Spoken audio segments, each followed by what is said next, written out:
Lá fora, o cosmos se estende em um silêncio antigo, bilhões de galáxias, trilhões de estrelas, e ainda assim, nenhuma voz que nos responda. O espaço parece abarrotado de possibilidades e, paradoxalmente, vazio de sinais. É como entrar em uma catedral infinita, ouvir o eco do próprio passo e perceber que ninguém mais caminha ali. Nós apontamos radiotelescópios, varremos o céu, sondamos frequências, buscamos padrões. O resultado?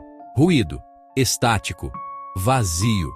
Esse é o gancho do mistério que persegue a humanidade desde que levantamos os olhos. Por que o universo, tão fértil em matéria e energia, insiste em calar? Por que, entre tantas luzes, só a nossa parece perguntar? Talvez o silêncio não seja a ausência. Talvez ele seja a resposta. Uma resposta que não entendemos ainda. Esse enigma tem nome: Paradoxo de Fermi. Onde está todo mundo? Se a vida é comum, se a inteligência é um passo natural da evolução, se a tecnologia nasce do instinto de sobrevivência, por que não vemos ninguém? Por que não há sondas, sinais, ruínas? Fermi perguntou isso no meio de um almoço, e a pergunta atravessou décadas como uma lâmina. O universo é antigo, muito mais antigo do que nós. Houve tempo suficiente para qualquer civilização conquistar a galáxia, estrela por estrela, mesmo com naves lentas. Se isso é plausível, o silêncio se torna não apenas estranho, torna-se perturbador. Talvez estejamos cercados por respostas invisíveis. Ou talvez a pergunta incomode porque aponta para algo mais profundo. E se o universo tiver leis sociais, biológicas ou físicas que esmagam a maioria das tentativas antes de florescerem? E se a ausência de vozes for, na verdade, um padrão? Números simples sugerem abundância. Estrelas como o Sol são comuns. Muitos planetas orbitam na zona habitável. Água líquida não é rara. Carbono é onipresente. Tempo não falta. A famosa equação de Drake não entrega uma certeza, mas aponta probabilidades tentadoras. Mesmo com estimativas conservadoras, deveríamos ver sinais, trânsitos artificiais, ruído tecnológico, algo. E ainda assim, nada. Quando multiplicamos possibilidades, o silêncio se torna mais pesado. Cada fator incerto, cada termo da equação parece sussurrar. Talvez a vida seja comum, mas o falar interestelar, não. Ou pior, talvez o erro esteja na esperança. O cálculo nos convida. O vazio nos corrige. 3 caminhos possíveis. A vida é rara, a vida é comum, mas silenciosa. Ou as civilizações surgem e desaparecem. Se for rara, somos o acidente cósmico, solitários por pura estatística. Se for comum, mas silenciosa, algo as cala. Escolha, medo, camuflagem, limites energéticos. Se elas desaparecem, então existe um momento em que quase todas falham. Um ponto frágil, uma curva perigosa, um filtro, o grande filtro, uma hipótese austera. Entre o pó estelar e uma civilização interestelar, existem etapas que quase ninguém atravessa. Origem da vida, química que vira biologia. Talvez aí já esteja o abismo. Depois, a ascensão de células complexas, os eucariotos, um salto raro.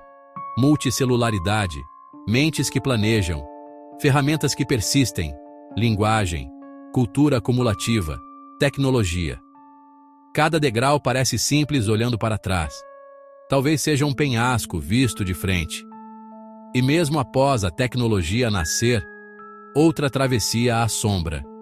Sobreviver a si mesmo por tempo suficiente para sair do berço. Aprender a administrar recursos sem colapsar ecossistemas. Domar a própria agressividade antes de transformar o planeta em cinzas. Criar energia em escala de estrela, sem incendiar a casa. Um filtro pode estar no início. Quase ninguém chega até aqui. Ou no meio, poucos avançam. Ou no fim, quase todos tropeçam quando começam a andar rápido demais. 2 cenários. Otimista. Já passamos pelo filtro. O raro foi atrás. Talvez a origem da vida, talvez a célula complexa. Se for verdade, somos preciosos. Pessimista. O filtro está à frente. E não é um muro baixinho, é uma muralha.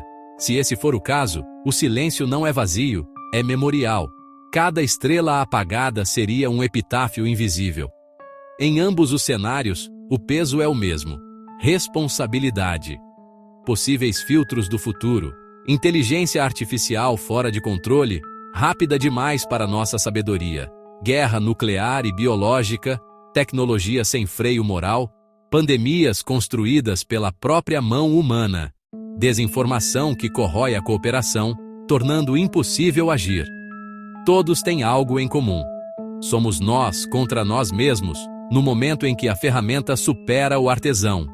Outros filtros: colapso ecológico, aquecimento, perda de biodiversidade, solos mortos, mares ácidos, limites energéticos, civilizações que não aprendem a colher energia limpa em escala e ficam presas ao curto prazo, barreiras cósmicas, erupções solares extremas, supernovas próximas, rajadas de raios gama, encontros com asteroides letais. E o mais sutil de todos: a indiferença do tempo. Um atraso pequeno, repetido em muitos mundos, pode ser o suficiente para que quase ninguém chegue a falar entre as estrelas. Se o grande filtro existe, a ética deixa de ser escolha estética e vira tecnologia de sobrevivência. Cooperação global não é idealismo, é engenharia de futuro. Transparência científica, governança de risco, prudência com IA e biotecnologia. Planejamento de longo prazo, resiliência energética.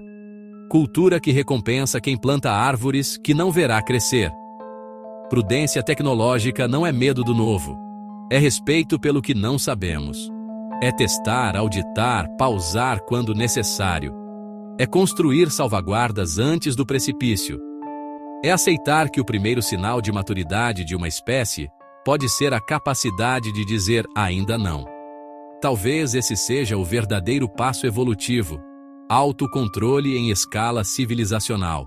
O silêncio do universo nos devolve um espelho. Talvez não estejamos ouvindo ninguém, porque quase ninguém aprendeu a atravessar a própria sombra. Talvez sejamos exceção. E se somos, então cada década importa. Cada escolha conta. Podemos gastar nossa inteligência para erguer muros entre nós, ou pontes sobre o abismo. Podemos transformar a Terra em uma vela frágil apagada pelo primeiro vento, ou em um farol que atravessa eras. O paradoxo de Fermi não exige pânico, exige propósito. Não pede fé, pede trabalho, imaginação, humildade. No fim, o grande filtro pode não ser uma coisa, pode ser um teste contínuo. E ele já começou. E você? Acredita que o grande filtro ficou para trás? Ou nos espera adiante? Comente: eu atravessaria. E se você quer explorar mais mistérios nos limites da nossa realidade e da nossa mente, inscreva-se no Zona Obscura. A escuridão está cheia de respostas, se tivermos coragem de ouvir.